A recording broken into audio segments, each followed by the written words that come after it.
Yanis was definitely one of the good guys, and he had a box full of medals to prove it. And, like her, he'd been wounded. She'd lost her sight, and he'd lost a leg. You couldn't see it right now, because Yanis was wearing chinos, but his right leg from the knee down was a state-of-the-art miracle of space-age material and robotics. It worked so well that Yanis joked he should lop off his other leg below the knee and become Bionic Man. Yanis took a quick quelling look around the pool, and every male there averted his gaze. Yanis was like her husband, the alpha male in any setting. He sat down on one of the luxurious pale pink cane lounge chairs with the silk cushions Allegra didn't dare use when wet from the pool. "How are you doing?" Yanis's voice was casual, but his eyes were sharp. Well, he was a former Special Forces soldier, and a good one, according to Douglas.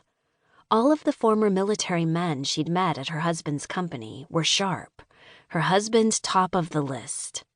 "Fine," she replied, and gave a dazzling smile. It was Allegra's patented smile that she gave while touring. She smiled no matter what.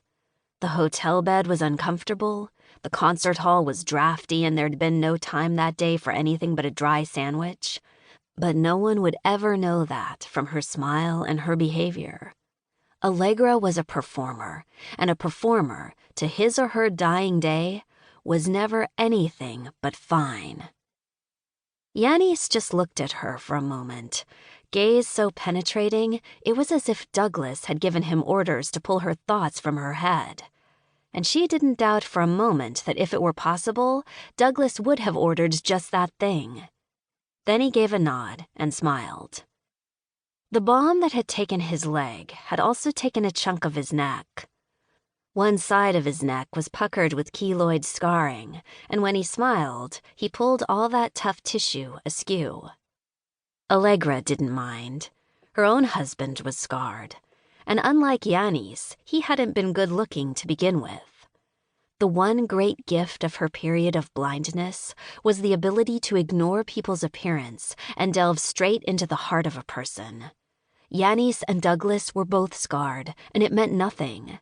They were brave, honorable men, and Allegra didn't give their scars a passing thought. Not everyone thought the same. She'd seen some of the rich women at the resort turn away in disgust when Yanis put on shorts to work on the place, his prosthetic leg clearly visible. They saw that, and not how hard Yanis worked. Just as they saw Douglas with his facial scars, rough, unlovely features, and basso profundo voice, and dismissed him as a thug, hired muscle. Yanis had sunk all his savings from his military career to help his cousins build this glorious resort. They all lost their jobs in the Greek crisis. No one worked harder than Yanis. Just as no one worked harder at Alpha Security than her Douglas. No one knew that, for all his rough looks and huge body, he was enormously delicate with her. And, the big plus, he loved music as much as she did and could be considered even more knowledgeable than she was. He loved it all and had a wider repertory than she did, though he couldn't sing worth a damn and couldn't play any musical instrument. But he appreciated and understood her music down to his bones. It was unmistakable. And, well, there was that other big plus. Douglas was a god in bed. Had been a god in bed. Since the operation, he'd treated her like a maiden aunt, an elderly maiden aunt. Yanis looked behind him at the sea, and in the instant his face was turned, another shadow flitted across her field of vision. Oh God, please no. The doctors had said the surgery would be risky, but she'd pulled through and regained a goodly portion of her vision. She refused to think that she was relapsing, that the hematoma was forming again, that the nerves had been too damaged for complete recovery, that the prolonged period of blindness had created permanent artifacts.